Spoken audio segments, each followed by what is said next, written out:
రాష్ట్రంలో అసలు law and order ఉన్నదా అని హుజురాబాద్ ఎమ్మెల్యే పాడి కౌశిక్ రెడ్డి విమర్శించారు. బీఆర్ఎస్ నేతలు కార్యకర్తలను అక్రమంగా హౌస్ అరెస్టులు చేస్తున్నారని ఆగ్రహం వ్యక్తం చేశారు. అసెంబ్లీ సాక్షిగా రేవంత్ రెడ్డి న్యాయ వ్యవస్థను అవమానించేలా మాట్లాడారని మండిపడ్డారు. రాష్ట్రంలో ఉప ఎన్నికలు తప్పవని స్పష్టం చేశారు. శాసనసభ ఆవరణంలోని మీడియా పాయింట్ వద్ద పాడి కౌశిక్ రెడ్డి మాట్లాడారు. తనపై కోపం ఉంటే తన నియోజకవర్గ రైతులను వేధించొద్దన్నారు. కేసీఆర్ పాలనతో ప్రతి ఎకరాకు నీరు అందిందని చెప్పారు. మంత్రి పొంగులేటి శ్రీనివాసరెడ్డి కంపెనీని బ్యాన్ చేయాలని డిమాండ్ చేశారు. రాష్ట్రంలో చిన్న చిన్న కాంట్రాక్టర్లకు బిల్లులు చెల్లిస్తలేరని వెల్లడించారు. తన ఇంటిపైన దాడి చేసిన వారిపై ఇప్పటికీ చర్యలు తీసుకోలేదన్నారు. 7 నెలలైనా ఒక్కరి మీద కూడా యాక్షన్ తీసుకోకపోవడం బాధాకరమన్నారు. నిర్లక్ష్యం వహించిన పోలీసు ఉన్నత అధికారులను సస్పెండ్ చేయాలి. హత్యాయత్నం కేసు నమోదు చేసినా ఇంతవరకు అరెస్ట్ చేయలేదు. ఫిర్యాదు చేసేందుకు వెళ్తే తనపైనే కేసు పెడతా అని డీసీపీ బెదిరించారని చెప్పారు. ఇది చాలా చాలా ఇంపార్టెంట్ సబ్జెక్ట్. ఎలా శాంతి భద్రతలో ఈ తెలంగాణ రాష్ట్రంలో ఏ విధంగా ఉన్నాయో యావత్ తెలంగాణ ప్రజలకి తెలవడానికి కోసం ఇవాళ అసెంబ్లీ మీడియా పాయింట్ నుంచి నేను మాట్లాడుతూ ఉన్నాను. ఒక్కసారి ఆలోచించాల్సిన అవసరం ఉన్నది. నేను ఒక బాధ్యత కలిగ శాసనసభ్యుడిని. నిన్న నేను దీని మీద ప్రశ్న అడిగితే జవాబు కూడా చెప్పలేకుండా వెళ్ళిపోయింది.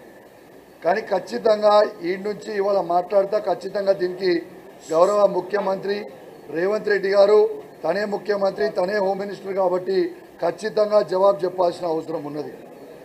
నా ఇంటి మీద ఇవాళ దాడి చేసిన రోజు, ఆ రోజు నా ఇంటి మీద గాంధీ గారితో అనేక మంది రౌడీ షీటర్లు, రౌడీలు నా ఇంటి మీదకి వచ్చి నన్ను హత్య చేసే ప్రయత్నం చేసినాడు.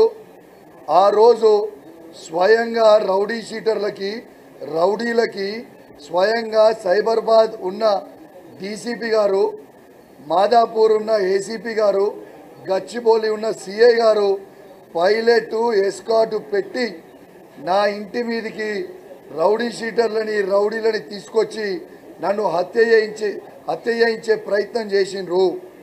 వాళ్ళ మీద ఇవాళ దాకా దాదాపు ఆ ఇన్సిడెంట్ అయి దాదాపు 7 నెలలు అవుతా ఉంది. ఇవాళ దాకా ఒక్కరి మీద కూడా యాక్షన్ తీసుకోకపోవడం చాలా చాలా బాధాకరం అని చెప్పి తెలియజేస్తా ఉన్నాను. ఇలా చట్టసభలలో కూర్చుంటున్నా, చట్టం చేసే శాసనసభ్యునిగా నాకే భద్రత లేకపోతే సామాన్య ప్రజల పరిస్థితి ఏంది అని చెప్పి నేను అడిగితే దాని మీద సమాధానం లేదు. ఖచ్చితంగా రేవంత్ రెడ్డి గారిని నేను డిమాండ్ చేస్తూ ఉన్నాను.